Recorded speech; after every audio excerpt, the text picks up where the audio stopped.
नमस्कार दोस्तों, कैसे हो आप। कृष्णा क्लासेस 360 में आपका स्वागत है। तो आज आपके सामने फिर से हाजिर हैं हम एक और नए चैप्टर के साथ। आज का जो चैप्टर रहने वाला है वो है हमारा संज्ञा। तो देखें, इससे पहले हमने क्या है 2-3 चैप्टर और कवर किए हैं। हमने क्या है वर्णमाला के सारे अच्छे से चैप्टर कंप्लीट किए हैं, उसे हमने डिटेल से बताया है। तो आप भी अगर संज्ञा या उन चैप्टर को जानना चाहते हो तो चैनल को कर ले सब्सक्राइब, ताकि क्या है आपको इस प्रकार की वीडियो प्राप्त हो सके। तो चलिए स्टार्ट करते हैं बिना किसी देरी के जो संज्ञा वाला चैप्टर है। तो चलिए परिभाषा जान लेते हैं संज्ञा की। देखो, किसी प्राणी, वस्तु, स्थान, भाव, अवस्था, गुण या दशा के नाम को हम संज्ञा कहते हैं। तो आप एग्जाम्पल देखोगे तो आपको बेटर समझ में आएगा। देखो क्या है, हम किसी स्थान है, भाव है, अवस्था है या गुण है या कोई दशा है, इन सभी को हम क्या है संज्ञा कहते हैं। आगे से और हम क्या है डिटेल्स जानेंगे, तब आपको और अच्छे समझ आएगा। तो देखिए, आपका आलोक है, ये किसी का नाम हो चुका है। पुस्तक है, ये क्या है एक वस्तु हो चुकी है। जोधपुर है, ये स्थान हो चुका है। दया, ये क्या है एक अवस्था हो चुकी है या गुण है। इसके बाद दया है। बचपन है, बचपन क्या है आपका यह है दशा है। और आपका जो मिठास है वो क्या है आपका ये गुण है। तो इस प्रकार हम देख सकते हैं कि ये सभी एग्जाम्पल किसके हैं, आपके संज्ञा के एग्जाम्पल हो जाएंगे। अब देखेंगे संज्ञा होते कितने प्रकार के हैं। तो इसके कितने प्रकार हैं संज्ञा के, देखते हैं। यहाँ पर 3 प्रकार होते हैं मुख्य। सबसे पहले आपका व्यक्तिवाचक संज्ञा, जातिवाचक संज्ञा एवं भाववाचक संज्ञा। इन तीनों ही संज्ञाओं के बारे में हम डिटेल से अच्छे से जानने वाले हैं और ट्रिक के साथ बताएंगे आपको कि आप एक नैनो सेकंड में क्या है पहचान लोगे कि ये कौन सी संज्ञा है। तो इस प्रकार हम संज्ञाओं के बारे में जानने वाले। तो संज्ञा का टॉपिक आज के बाद आपको पढ़ने की जरूरत नहीं पड़ेगी। इस प्रकार क्या है हम इसे अच्छे से ट्रिक के साथ जानेंगे। तो चलिए स्टार्ट करते हैं। हमारा जो सबसे पहले है व्यक्तिवाचक संज्ञा। देखो, व्यक्तिवाचक संज्ञा, व्यक्तिवाचक संज्ञा आखिर में है क्या, इसके ट्रिक भी बताएंगे। देखो, व्यक्तिवाचक संज्ञा में सबसे पहले देखेंगे इसमें क्या है, कोई व्यक्ति विशेष, वस्तु विशेष अथवा स्थान विशेष के नाम को हम संज्ञा कहते हैं। जैसे इसमें अगर हम ट्रिक बताने की कोशिश करें, इसमें एक बहुत ही आसान और बहुत ही बेहतरीन आपकी ट्रिक है। इसमें जो आपका जो भी वस्तु है वो एक तो दृश्य होगी, जिसके बारे में बात कर लेंगे वो तो दृश्य होगी, प्लस में क्या है वो एक वचन होगी। जहां पर भी आपको दृश्य प्लस एक वचन मिल जाए, जिसे हम देख सकते हैं और छू भी सकते हैं, दृश्य प्लस एक वचन मिल जाए तो वो क्या होगी हमारी, वो व्यक्तिवाचक संज्ञा होगी। आप आंख बंद करके उसे लगा देना, कौन सी, व्यक्तिवाचक संज्ञा। एग्जाम्पल देखेंगे तब आपके और अच्छे से समझ आएगा। देखना भी, देखो व्यक्ति विशेष, देखें यहाँ पर व्यक्ति विशेष देखेंगे।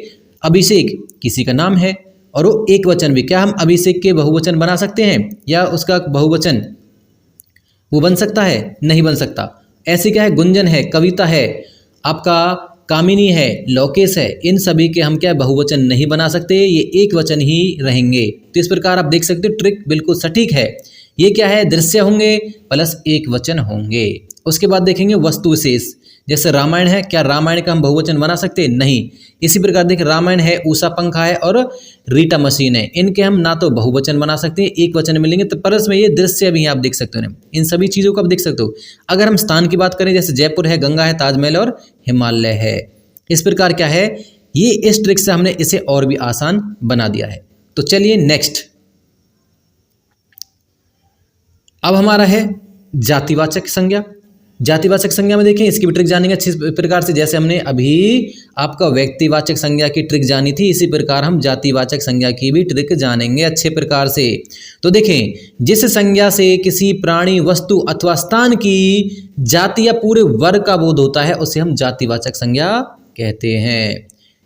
मतलब समझे कि जैसे मैंने किसी का नाम लिया, जैसे मैं कुत्ता जाति का ही यहाँ पर जिक्र कर देता हूँ, तो कुत्ता जाति है, या आपके देखें गधा है, या आप इंसानों में ले लें तो मनुष्य जाति है। ये सभी के सभी क्या है, जाति को रिप्रेजेंट करते हैं ये। तो इसलिए क्या है, ये सभी के सभी जातिवाचक के पूरे समूह को दिखाते हैं। अगर मैं बात करूँ, जैसे किसी घोड़े की बात करूँ, जैसे महात्मा बुद्ध के जो घोड़ा था उसका नाम कंतक था। तो अगर मैं बात करूँ कि कंतक बहुत ही क्या है शक्तिशाली था और फुर्तीला घोड़ा था, तो यहाँ पर क्या है वो व्यक्तिवाचक में आ जाएगा। परंतु अगर मैं कहूँ कि घोड़े है, घोड़े बहुत ही तेज दौड़ते हैं, तो यहाँ पर क्या है वो पूरी जाति को रिप्रेजेंट कर रहे हैं घोड़े। यहाँ पर किसी एक घोड़े की बात नहीं हो रही, पूरे घोड़ों की बात हो रही है, पूरी घोड़ा जो जाति है उसकी बात हो रही है। ऐसे ही देखेंगे तो इसमें ट्रिक और जान लेते हैं। ये हमेशा ट्रिक और देखें, ये हमेशा बहुवचन होंगे या इनका बहुवचन बनाया जा सकता है। प्लस में ये दृश्य भी होंगे, दृश्य प्लस बहुवचन। अगर व्यक्तिवाचक संज्ञा हमने देखा था दृश्य प्लस एक वचन, उनका बहुवचन नहीं बना सकते। अगर जातिवाचक संज्ञा में देखें तो दृश्य प्लस ये बहुवचन होंगे। आप इन्हें देख सकते हो, जैसे प्राणी में देखें मनुष्य हैं तो मनुष्य की पूरी जाति है, यहाँ बहुवचन ही तो है, पूरी जाति की बात कर रहे हैं। जैसे लड़की की जाति है पूरी पूरी, जैसे किसी के नाम नहीं है, अगर मैं नाम जैसे सोनिया है, राखी है, किसी का नाम ले लें तो उसमें क्या है आपका ये व्यक्तिवाचक हो जाएगा। परंतु अगर मैंने लड़की नाम ले दिया तो वो पूरी की पूरी जाति को दर्शाएगा। तो उसके बाद देखेंगे घोड़ा है, मोर है, सेना है और सभा है। ये सभी के सभी अपने आप में बहुवचन है परंतु और दृश्य भी हैं। तो इस प्रकार क्या है ये जातिवाचक संज्ञा के अंतर्गत आते हैं। अब देखेंगे वस्तु। वस्तु में देखें तो जैसे आपका पुस्तक है, क्योंकि पूरी जाति पुस्तक की, ये थोड़ी कोई फिजिक्स की, केमिस्ट्री, बायो की है या हिंदी या इंग्लिश की बुक है कोई, नहीं, इसमें क्या है पुस्तक दिया गया ओनली। तो ये क्या है सभी पुस्तकों के बारे में बता रही है। तो पुस्तक है, पंखा है, मशीन है, दूध है, साबुन है और चांदी है। जैसे लक्स का साबुन है या आपका और भी है, बहुत सारे वेराइटीज़ हैं। तो अगर उनकी बात करें तो वो व्यक्तिवाचक में आ जाएगा, परंतु यहाँ पर बात कर रहा साबुन बस, तो पूरी की पूरी साबुन जाति को दर्शा देता है। तो अब देखते हैं स्थान का। देखो जैसे पहाड़ है, कौन सा पहाड़ है, नीलगिरी है, अल्लामलाई है या आपका हिमाद्री है, कौन सा है, तो पहाड़ सभी की जाति को दर्शा रहा है यहाँ पर। ऐसी नदी है, अगर है जैसे नदी की बात करें आपका गंगा है, यमुना है, ब्रह्मपुत्र है, रावी है, सतलुज है, व्यास है। अगर नदी का नाम ले दिया जाए तो व्यक्तिवाचक में आएगा, परंतु यहाँ पर क्या है नदी का है, तो इसलिए क्या है नदी हमारी क्या हो जाएगी, नदी हो जाएगी जातिवाचक। इसमें देखेंगे जैसे भवन है, कौन सा भवन, शहर है, कौन सा शहर, गांव है, कौन सा गांव और विद्यालय है, कौन सा विद्यालय। तो आप कौन सा वर्ड भी यूज करके क्या है इसकी ट्रिक आप पहचान सकते हो कि पुस्तक कौन सी पुस्तक, पंखा कौन सा पंखा।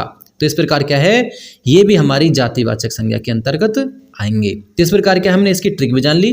ट्रिक दो रहने वाली, एक तो आप कौन सा वर्ड करके यूज कर सकते हो, परंतु उससे बेटर ये है कि आप क्या ये जाने वो बहुवचन होंगे प्लस में दृश्य होंगे, सबसे अच्छी ट्रिक है, या उनका बहुवचन बनाया जा सकता है, ये भी है। हमने व्यक्तिवाचक और जातिवाचक संज्ञा अच्छे प्रकार से देख ली। अब चलते हैं भाववाचक संज्ञा की तरफ। भाववाचक संज्ञा, आप भाववाचक संज्ञा को बिना किसी ट्रिक के ही जान सकते हो। अगर इसमें ट्रिक भी बताएं, सिंपल सी ट्रिक है, आप भले ही इसकी जो डेफिनेशन दे रखी है मत पढ़ो, इसमें ओनली आपको ये जानना है कि भाव का मतलब क्या है, ये अदृश्य होंगे, बात खत्म। ये अदृश्य होंगे। जैसे बचपन, क्या बचपन आप देख सकते हो, नहीं देख सकते, क्योंकि क्या है वो भाव है। सुंदरता आप देख सकते हो, नहीं वो भाव है, तो उसे जैसे सुंदरता मैंने बता दी वो छू नहीं सकते उसे, ठीक। तो इस प्रकार क्या है वो भाव होते हैं, इसे क्या है ये भाववाचक संज्ञा के अंतर्गत आते हैं। ये है हमारी भाववाचक संज्ञा। इसकी डेफिनेशन देख सकते हो, देखो किसी भाव, अवस्था, गुण अथवा दशा के नाम को भाववाचक संज्ञा कहते हैं। इस प्रकार देख सकते हो आप कि भाववाचक संज्ञा क्या है, वो ये जो मैंने आपको बता दिया। इसमें क्या है ये अदृश्य होगी, प्लस में इसे हम देख नहीं सकते। जैसे सुख है, दुख है, सुंदरता है, मैंने आपको बता दिया है। तो चलते हैं इसमें देखेंगे कुछ विशेष और दे रखा है, इसे और जान ले। देखो कुछ विद्वान अंग्रेजी व्याकरण की नकल करते हुए हिंदी में भी समुदायवाचक संज्ञा तथा द्रव्यवाचक संज्ञा दो भेद और बताते हैं, किंतु हिंदी में उक्त दोनों भेद क्या है किसके अंतर्गत आते हैं, ये जातिवाचक संज्ञा के अंतर्गत ही आते हैं। क्योंकि क्या है कुछ विद्वान कह देते हैं, अगर आप को इसलिए बता दें ताकि क्या है आपसे एक भी पॉइंट छूटे ना, सारे के सारे पॉइंट ऐड किए हैं इसमें। तो चलते हैं नेक्स्ट। अब देखते हैं यहाँ से कि हम क्या है भाववाचक संज्ञाएं बनाएंगे। अब यहीं से क्वेश्चन आते हैं आपके। अगर देखें ऊपर का तो हमने जान लिया है, ठीक है कि ये कौन कौन संज्ञा है किस प्रकार से हैं, परंतु ये आपके यहीं से आता है क्वेश्चन कि हमें भाववाचक संज्ञा बनाना सिखाना है आपको। यहीं से क्वेश्चन आते हैं, वो पूछेगा एग्जाम से एग्जामर कि क्या है यहाँ से आपको कौन सा इसमें भाववाचक संज्ञा है। अगर आपको क्या है जातिवाचक से भाववाचक संज्ञा बनाओ, संज्ञा बनवाएगा आपसे। जैसे आप जान लो, देखो जातिवाचक संज्ञा से हम भाववाचक संज्ञा बनाएंगे, ता प्रत्यय लगाकर जो आपके संज्ञा बनेंगी, जैसे ता प्रत्यय लगाकर, ता प्रत्यय के मेल से जो जातिवाचक संज्ञा को भाववाचक संज्ञा में बदलेंगे। जैसे ता प्रत्यय लगाकर, जैसे मानव है मानवता हो गया, मित्र है मित्रता हो गया, प्रभु और प्रभुता हो चुका है।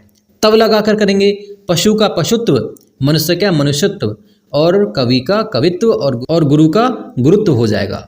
पन अगर लगा कर देखें पन, तो लड़का का लड़कपन, बच्चा का बचपन हो जाएगा। अगर ई लगा कर देखें तो नौकर का नौकरी और चोर का चोरी हो जाएगा। आगे चलते हैं।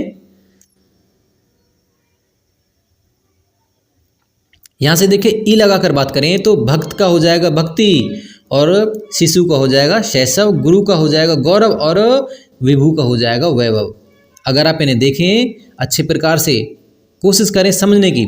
जैसे बूढ़े व्यक्ति को हम देख सकते हैं, परंतु उसके बुढ़ापे को क्या देख सकते हैं? नहीं, वो भाव है बुढ़ापा। अगर हम देखें यहाँ से, देखो बूढ़ा का बुढ़ापा और बहन का बहनापन, ये हो जाएगा। अब देखें सर्वनाम से बनाते हैं। ये सभी के सभी वर्ड आपको जो देखने को मिलेंगे सर्वनाम वाले शब्द देखने को मिलेंगे। इनसे हम क्या है सर्वनाम से भाव बनाएंगे। अब जैसे तब लगाकर, जैसे अपना से अपनात्व हो गया है, निज से निजत्व हो गया है, स्व से स्वत्व हो गया है। पन लगाकर करेंगे बात, जैसे अपना से अपनापन, पराया से परायापन। जैसे क्या है सभी के सभी वर्ड हैं जो सर्वनाम है, सर्वनाम से हम क्या है भाववाचक संज्ञा बना रहे हैं। अच्छे से जाने, जैसे अहम से अहंकार हो चुका है, स्व से सर्वस्व हो चुका है। तो इस प्रकार हम देख सकते हैं ये आपके क्या हो चुके हैं, सर्वनाम से हमने भाववाचक संज्ञा भी बनाना सीख लिया है। अब देखेंगे विशेषण से क्या है भाववाचक संज्ञा बनाना। जो हमारे विशेषण है कि जो विशेषता बताएंगे, कुछ ऐसी विशेषता हैं जिनसे हम विशेषण बनाएंगे, तो विशेषण से भाववाचक संज्ञा बनाएंगे। जैसे आई लगाकर साफ का सफाई, अच्छा से अच्छाई और बुरा से बुराई। आस लगाकर देखें तो खटास, मिठास, मीठा से मिठास। इस प्रकार हम देख सकते हैं। आगे देखें जैसे ता लगाकर उदार से उदारता, वीर से वीरता, सरल से सरलता, ता लगाकर हो जाएंगे। ये लगाकर बात करें मधुर से मधुर्य, सुंदर से सौंदर्य, और स्वस्थ से स्वास्थ्य हो जाएगा। पन लगाकर बात करें तो खट्टा से खट्टापन, पीला से पीलापन हो जाएगा। अगर त्वय लगाकर बात करें वीर से वीरत्व, और ई लगाकर बात करें तो लाल से लाली हो जाएगा। चलते हैं आगे। अब हम क्रिया से और जान लेते हैं, क्रिया से और जान लेते हैं। देखो जैसे ए लगाकर ये सारी की सारी क्रियाएं मिलेंगी हमें।